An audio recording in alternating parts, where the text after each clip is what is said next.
जब केंद्रीय महाधिवेशन चल रहा था, इस दौरान हेमंत सोरेन करीब 45 मिनट तक कार्यकर्ताओं को संबोधित किया था। इसमें अगर गौर करें तो सीएम हेमंत सोरेन कार्यकारी अध्यक्ष बनने के साथ ही एक बात कही थी कि झारखंड मुक्ति मोर्चा तो संघर्षों की पार्टी है और इतिहास काफी पुराना है, लेकिन आजकल तो गली मोहल्ले में राजनीतिक दल खुल जाता है, उसका दफ्तर बना दिया जाता है। कई युवा चले आए हैं जो पार्टी बना लिया है और तरह तरह की उछल कूद कर हरकत करते हैं। इसके बाद बवाल मचा हुआ है। आप खुद सुनिए मुख्यमंत्री हेमंत सोरेन ने कैसे इशारा ही इशारा में टाइगर जयराम को निशाने पर ले लिया था। दिखने भी लगेंगी, इस दिशा में हम सब लोग मिलकर काम करेंगे। झारखंड मुक्ति मोर्चा, बहुत सारे पार्टी आप लोगों ने देखा होगा, अब तो पार्टी इतना हो गया है कि गली गली मोहल्ला मोहल्ला में पैदा होता है।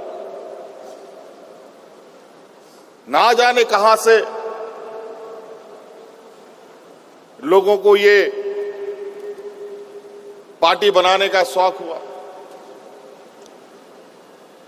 और आए दिन छोटे छोटे अजीबोगरीब हरकत करके आम लोगों का ध्यान भटकाने का काम किया जाता रहा। झारखंड मुक्ति मोर्चा पार्टी नहीं, इस राज्य के जन जन के लोगों का सोच है, एक विचार है। तो जिस तरह से देखे हेमंत सोरेन ने अपने भाषण में कहा कि हाल के दिनों में राजनीतिक दल का रजिस्ट्रेशन हुआ और चुनाव में तरह तरह की करतब कर पार्टी जो है वो आगे आने की कोशिश कर रही है। कुछ लोग हैं जो लोग थे निशाने पर अगर देखें तो सीधे तौर पर जयराम महतो है। तो इससे साफ कहे कि सीएम हेमंत सोरेन आक्रामक रूप में केंद्रीय अध्यक्ष बनने के साथ ही जेल कैंप के सुप्रीमो टाइगर जयराम महतो पर दिखे हैं और निशाने पर लिया है।